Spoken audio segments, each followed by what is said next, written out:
Je ne savais pas. Je pensais que le premier livre, la Genèse, comportait 4 cas seulement. Et voilà le livre de Frère Swagart qui m'apprend qu'il y en a un 5e. On dirait que ce livre est une référence en matière d'inceste. Un kaléidoscope d'inceste.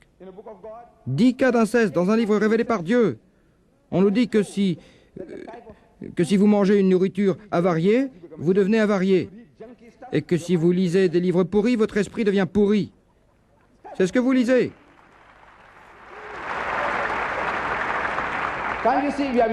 Ne remarquez-vous pas que nous sommes devenus comme des machines, qu'à tout ce que nous lisons ou voyons, nous réagissons comme une machine, on lit tout le temps inceste, inceste, inceste, le père avec ses filles, le fils avec son père, le père avec sa belle-fille, le frère avec sa sœur.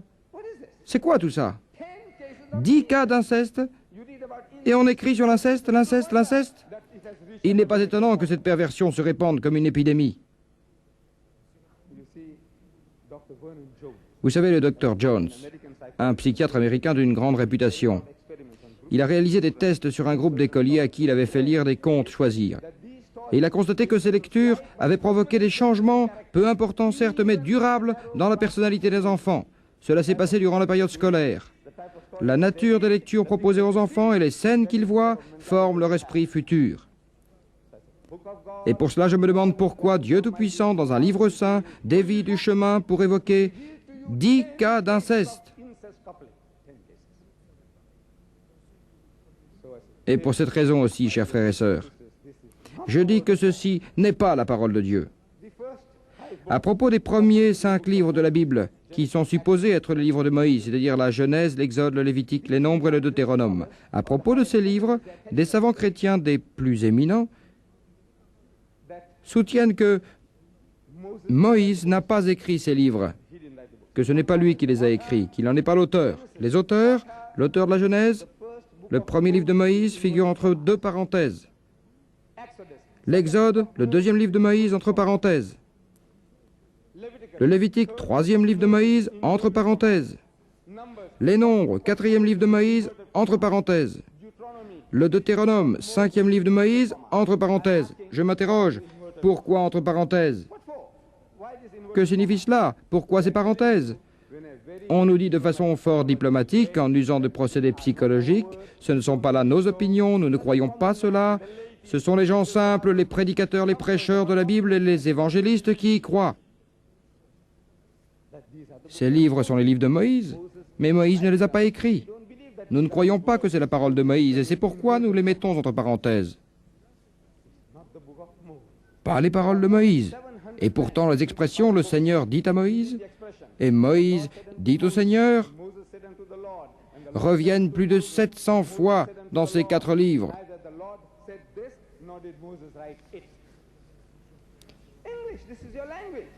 C'est que Dieu n'a rien dit et Moïse n'a rien écrit. Dans votre langue, l'anglais, c'est écrit à la 3e personne. Ce n'est écrit ni par Dieu ni par Moïse. Si c'était Moïse qui l'avait écrit, il aurait mis « Le Seigneur me dit et je dis au Seigneur » ou bien « Le Seigneur dit et je dis à Moïse et Moïse me dit ». Tout le texte est écrit à la 3e personne. C'est quelqu'un d'autre qui rédige tout cela. Ces livres ne sont donc pas la parole de Dieu, ni même la parole de Moïse. En ce qui concerne le récit de la mort, j'ai découvert par des savants israélites que les prophètes juifs n'avaient pas écrit le récit de leur mort.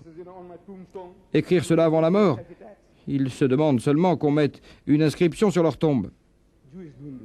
Les Juifs n'ont pas fait cela. Le frère Swagart signale que les paroles dans les livres du Deutéronome pourraient être celles de Josué. Mais les livres de la loi sont supposés être de Moïse. Que vient faire Josué là-dedans? Le livre dit « Moïse mourut là, dans le pays de Moab. Mourut, cela veut dire au passé, c'est un verbe au passé. Et personne n'avait su jusqu'à ce jour où se trouvait sa tombe. Et Moïse il avait 120 ans quand il mourut. Naturellement, Dieu est tout-puissant et peut tout faire. Pour justifier les contradictions contenues dans la Bible, où l'instigateur de David est tantôt Dieu, tantôt Satan, il dit qu'en fin de compte, tout est attribué à Dieu.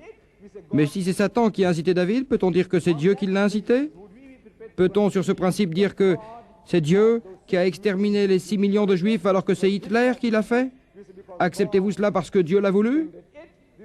C'est ce que vous prêchez, que Dieu est responsable de l'extermination de 6 millions de Juifs, ou 600 000, ou même 6 000? Si c'est Hitler qui a commis cet acte, oseriez-vous prétendre que c'est Dieu qui l'a fait?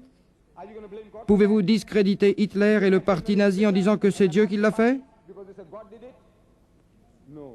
Non. Mes chers frères et sœurs, chers frères Swagart, si un criminel commet tel ou tel acte, nous disons que c'est lui qui l'a fait et qu'il en est responsable. Nous n'incriminons pas Dieu. Il est vrai que Dieu est à l'origine de toute puissance, mais il nous a accordé la libre volonté pour réfléchir et discerner le bon du mauvais. Et si vous commettez un péché, c'est vous qui en êtes responsable. Et si vous ne pouvez pas vous décharger sur Dieu, voilà pourquoi je demande, est-ce Satan qui a incité David ou bien Dieu? Satan et Dieu ne sont pas deux termes synonymes dans aucune religion. Satan et Dieu sont deux antagonistes. La pornographie, la licence, dans la littérature et les arts. Frère Swagart dénonce violemment le libertinage et je suis d'accord avec lui. La licence, que ce soit dans les écrits, les dessins ou les films, est une chose dégoûtante. Et Frère Swagart nous l'expose dans ses ouvrages, ses études et ses recherches sur la question. Lorsque vous lisez, regardez ces choses, écrit-il, elles agissent comme une drogue, comme la marijuana, l'opium, l'héroïne ou l'alcool. Elles agissent comme une drogue. Vous regardez ces choses et il se produit une réaction chimique, précise-t-il. Et c'est bien cela, frère Swagart, une réaction chimique. Effectivement, à force de lire des ouvrages licencieux dans la littérature et les arts, l'esprit s'y habitue et les mœurs se relâchent. Ce sont ses propres termes, les termes que j'apprends pour la première fois. Puis on se laisse entraîner par le vice et on s'y enfonce jusqu'à en devenir l'esclave. Et c'est de cette façon que le mal s'empare de l'homme. Il est très violent dans sa dénonciation et en cela, il est proche de l'attitude de notre gouvernement en Afrique du Sud, car si je ramène avec moi quelques-uns de ces magazines que je pourrais acheter à l'aéroport de Kennedy ou à Heathrow ou partout ailleurs, je serai condamné à 2 ans de prison. Les Africains du Sud sont des gens pieux qui vivent dans la crainte de Dieu. Vous ne connaissez que l'autre aspect de l'Afrique du Sud, mais en ce qui concerne la religion et la piété, les chrétiens là-bas sont très rigoureux. Dans ce pays qui est le mien, on a censuré des textes de la Bible. Il s'agit d'un manuel comportant 9 passages du livre saint qui se vendait partout. Puis quelqu'un en envoyait un exemplaire à la censure en leur disant « Regardez cela, comment peut-on admettre de telles choses ?» Alors les autorités interdirent ce manuel sans savoir qu'elles censuraient des extraits de la Bible, des textes du livre d'Ézéchiel, chapitre 23.